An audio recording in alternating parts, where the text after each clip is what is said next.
Assalamualaikum warahmatullahi wabarakatuh. Waalaikumsalam warahmatullahi wabarakatuh.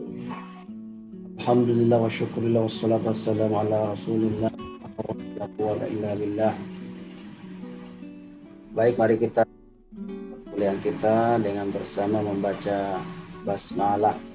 Bismillahirrahmanirrahim. Baik, sekarang kita masuk kepada masa patristik. Masih ada waktu. Patristik itu berasal dari bahasa Latin patres, yang berarti bapak-bapak gereja. Ialah ahli-ahli agama Kristen pada masa permulaan agama Kristen. Jadi patristik itu erat hubungannya dengan Kristen, erat hubungannya dengan gereja. Pada masa itu, periode mengalami dua tahap. Pertama, permulaan agama Kristen. Jadi pada masa awal-awal Kristen itu, para bapak-bapak gereja itu memperkuat gereja. Kalau dia keluar, maksudnya ke orang lain, dia mempertahankan gereja. Dia mempertahankan ajaran-ajaran gereja. Dia tidak mengikuti pikiran-pikiran selain ajaran gereja. Kalau ada pemikiran-pemikiran yang berlainan, berseberangan dengan ajaran gereja, dia tolak. Dia memperkuat, mempertahankan gereja, mempertahankan ajaran Kristen. Kemudian untuk ke dalam, untuk kesesama penggiat gereja, mereka menetapkan dogma-dogma, menetapkan doktrin-doktrin, keyakinan-keyakinan. Itu permulaan agama Kristen. Nah, mereka ini terbagi dua golongan. Golongan yang pertama itu menolak sama sekali pemikiran Yunani. Jadi filsafat-filsafat Yunani sebelum mereka itu mereka tolak. Kenapa mereka tolak? Karena mereka berkeyakinan bahwa pemikiran-pemikiran Yunani itu termasuk kafir. Kenapa kafir? Karena tidak mengakui wahyu. Wahyu di sini maksudnya Bible ya. Injil, Bible, perjanjian baru. Nah, jadi filsuf-filsuf itu kan mengutamakan akal. Dia tidak menjadikan kitab suci atau wahyu sebagai pijakan pemikirannya. Untuk mengambil kebenaran, untuk mengambil ajaran, dia menjadikan pemikiran atau akal sebagai pijakannya, bukan kitab suci. Makanya golongan yang pertama ini menolak pemikiran Yunani karena tidak bersumber dari kitab suci mereka, tidak bersumber dari Bible mereka, tetapi bersumber dari hasil akal pikiran para filsuf tersendiri. Kemudian golongan kedua menerima. Jadi sebagian bapak-bapak gereja itu, atau penggiat-penggiat gereja itu menerima filsafat Yunani. Alasannya kenapa diterima? Karena menurutnya manusia itu kan berasal dari Tuhan, ciptaan Tuhan.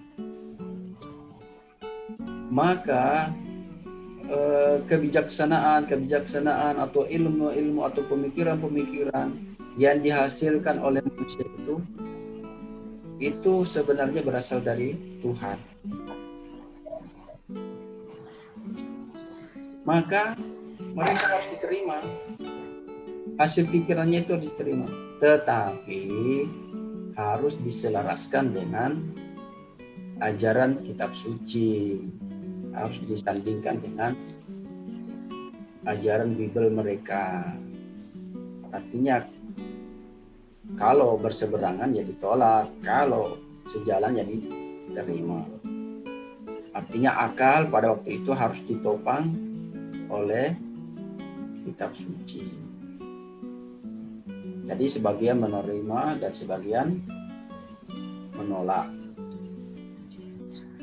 Kemudian yang kedua, jadi periode ini kan 2 tahap. Yang pertama permulaan agama Kristen, dan yang kedua filsafat Agustinus. Jadi filsafat Agustinus itu mengajarkan tentang humility. Apa itu humility? Kerendahan hati.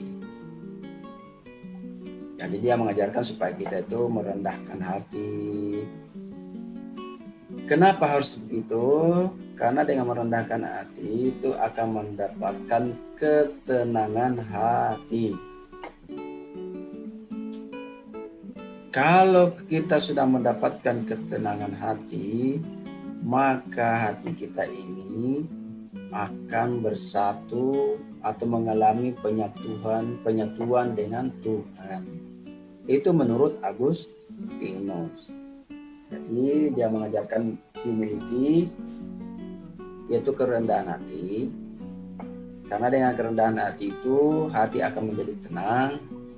Dan kalau hati sudah tenang, maka hati ini bisa bersatu atau terjadi persatuan dengan Tuhan. Bagaimana caranya untuk melaksanakan atau mendapatkan persatuan itu? Dengan melalui humility tadi. Pertama itu mendekatkan diri secara pribadi. Jadi kita mendekati Tuhan itu dengan melalui diri kita sendiri. Kita harus mengenal diri kita sendiri, pikir, berenung, sehingga dengan demikian jiwa kita bisa terangkat. Jiwa akan terangkat bersatu dengan Tuhan.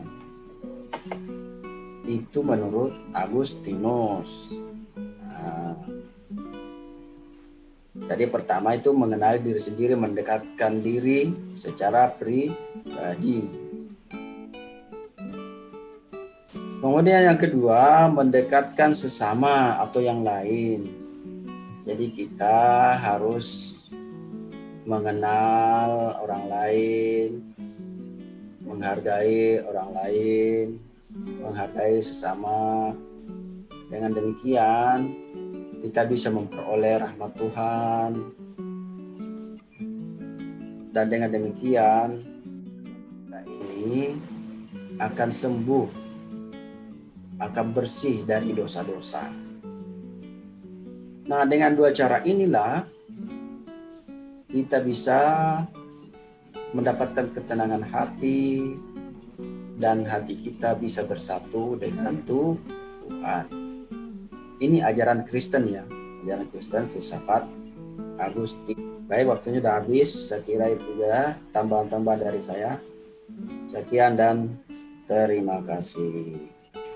Baik, untuk hari ini cukup perkuliahan kita. Terima kasih atas perhatiannya. Lebih dan kurangnya saya mohon maaf. Mudah-mudahan bermanfaat. Cukup ya. Baik, kita akhiri dengan ucapan Alhamdulillahirrabbilalamin. Assalamualaikum warahmatullahi wabarakatuh. Waalaikumsalam warahmatullahi wabarakatuh. See you. See you, Pak. Bye-bye. Bapak. Bye-bye, Bapak.